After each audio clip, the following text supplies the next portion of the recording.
Cop called the Guardian of the Golden Gate Bridge saved more than 200 lives.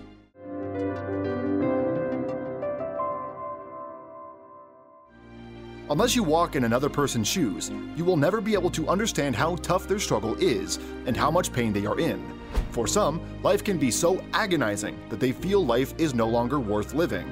After being assigned to traffic control on San Francisco's Golden Gate Bridge, one California Highway Patrol officer thought he'd just be people helping people during traffic incidents. Instead, he ended up teaching himself how to help people desperate to end their suffering, and became the Guardian of the Golden Gate Bridge. In the early 1990s, Kevin Briggs joined the California Highway Patrol and was trained to handle traffic incidents. Before that, the Marin County native joined the Army straight out of high school. After completing his career with the military, Briggs got a job working as a guard at the San Quentin State Prison.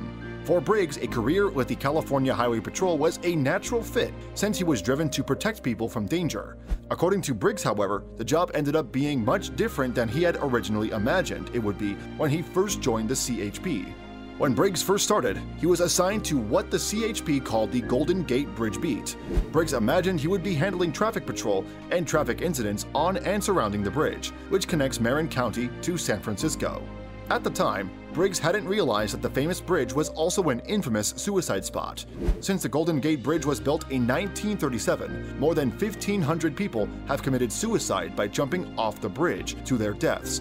For the past decade, about 30 or more people end their lives on the bridge each year. I had no training before I went out there. It was just a beat I was working, Briggs told CTV's Your Morning. It didn't take long for Briggs to find out that desperate suicidal people would flock to the bridge so that they could end their pain and suffering. According to Briggs, he encountered his first suicidal woman shortly after starting the job. However, because he didn't have any training to deal with the situation, he had no idea what the woman was trying to do and had no idea how to properly help her. I had no idea about this, and I grew up in Marin County, which connects to San Francisco via that Golden Gate Bridge. I had no training to handle these types of situations, Briggs told CBC. At the time, Briggs thought the woman was trespassing on the bridge when he found her standing on a narrow beam on the other side of the guardrail. I went into what I call cop mode, said Briggs, who told the woman that she was trespassing and told her she could fall off the bridge if she wasn't careful. I had no idea that this thing was going on, that she was contemplating suicide, Briggs explained. I did about everything wrong that you could do, Briggs said. In the back of my mind, I was thinking, am I responsible if she does jump? What happens here? I had no training in this. This is a really bad scene. I was afraid. I didn't know how to handle that situation. Thankfully, the woman climbed back over the guardrail and decided to give life another chance. After that first eye-opening experience, Briggs encountered more suicidal people on the bridge. There were 4 to 6 cases of suicidal folks on that bridge each and every month, he explained. Briggs had no idea what he was doing and would often run straight up to the person and start talking, trying to talk them away from the edge. Since there was no training to help these people at the time, Briggs started to take notice of what methods helped people and what made things worse so that he could improve.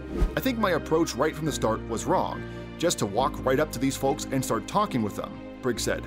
I would ask people when they came back over, if they wouldn't mind me asking, what did I say that was good and what did I say what actions were poor, Briggs told the Press Democrat.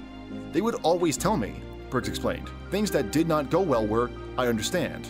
That makes people angry because you don't understand, and I totally get that now. I do not understand what is going on with that person. That is a very poor thing to say. As cops, we run in there and try to handle the situation, and with these folks who are contemplating suicide, you can't do that.